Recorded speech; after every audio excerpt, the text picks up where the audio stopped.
The Ship of Theseus. Imagine an ancient vessel, the Ship of Theseus, docked in a quiet harbor. Over time, its wooden planks begin to rot, so they're replaced one by one with new ones. This continues for years, until eventually not a single original plank remains. Now here's the question: is it still the same ship? At first, it feels like the answer is yes. The ship has kept the same form and function. It was just repaired, bit by bit. But let's add a twist.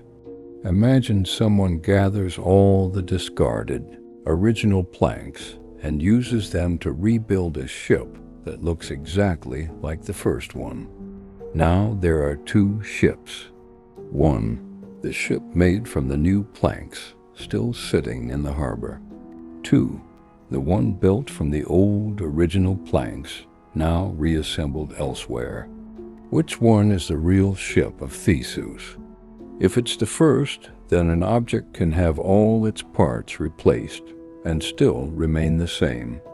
But if it's the second, then identity must depend on original materials rather than ongoing existence.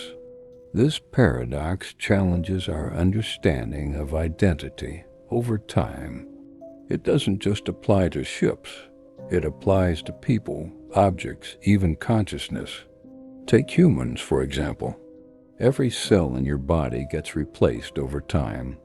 If all your cells change, are you still the same person?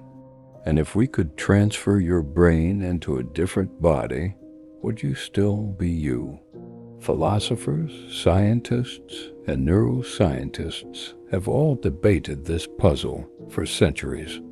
It's even relevant in technology. If you replace every part of a machine, is it still the same machine, or something entirely new? The Sorites Paradox.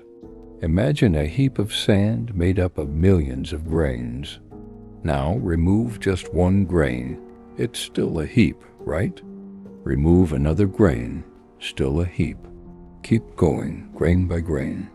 At what exact point does it stop being a heap? Removing a single grain doesn't suddenly make the heap vanish.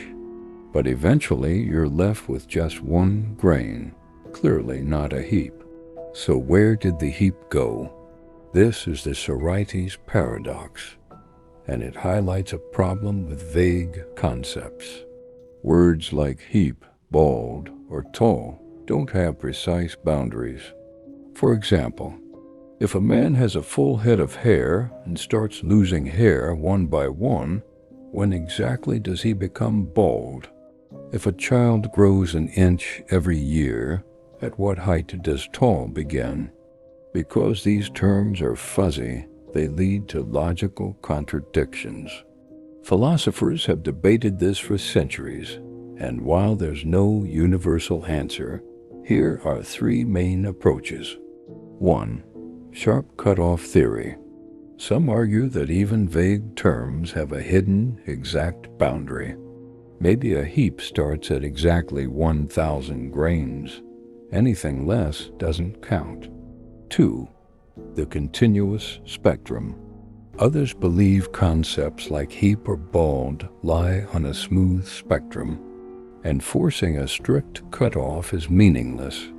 3. Supervaluationism. A more complex view says vague terms can be true, false, or indeterminate, depending on context, and that's okay. The Sorites Paradox isn't just a thought experiment. It affects law, ethics, and artificial intelligence. When does someone legally become an adult? At what point do repeated actions become a crime? How should an AI know the line between big and small when no clear boundary exists? In a world full of gray areas, the Sorites Paradox asks, where do we draw the line, and who gets to decide? And that is the Sorites Paradox, the Omnipotence Paradox. Imagine a being that is all-powerful, a being that can do anything. Now here's the paradox. Can this being create a rock so heavy that even it cannot lift it? Let's break it down. If the being can create such a rock, then there's something it can't do, lift the rock. But if it can't create the rock, then there's also something it can't do, create the rock in the first place. Either way, there's something it cannot do. And that directly contradicts the idea of being all-powerful. This paradox has challenged philosophers, theologians, and logicians for centuries. It raises a deeper question. What does it really mean to be all-powerful? Some thinkers have tried to resolve the paradox in different ways. 1. Redefining omnipotence. Some argue that omnipotence doesn't include the power to do the logically impossible. Just like a square circle can't exist, creating a rock that an all-powerful being can't lift is a contradiction in terms.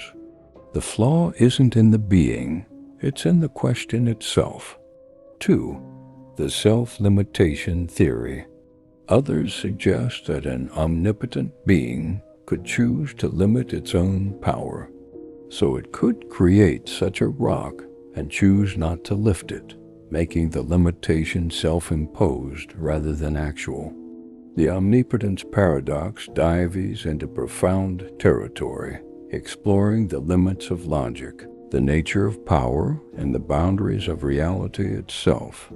If true omnipotence leads to contradiction, does that mean even power must obey logic? And if that's the case, is logic more fundamental than power? And that is the Omnipotence Paradox. The Preface Paradox. Imagine an author who has just finished writing a book carefully crafted, thoroughly researched, and full of facts and arguments they fully stand behind. They've checked every source, reviewed all the evidence, and are confident that every statement in the book is true. But then, in the preface, the author writes, "Despite my best efforts, there may still be some mistakes in this book." And here's where the paradox begins.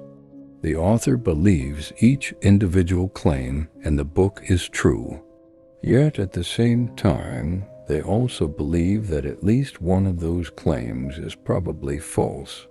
How can both beliefs exist in a rational mind? If the author suspects a mistake, shouldn't they identify and fix it? But if they don't know where the error might be, how can they still believe every part is accurate? This is the Preface Paradox, a fascinating tension between certainty and humility. It reveals some deep truths about knowledge and belief. 1. We can hold seemingly contradictory beliefs at once. 2.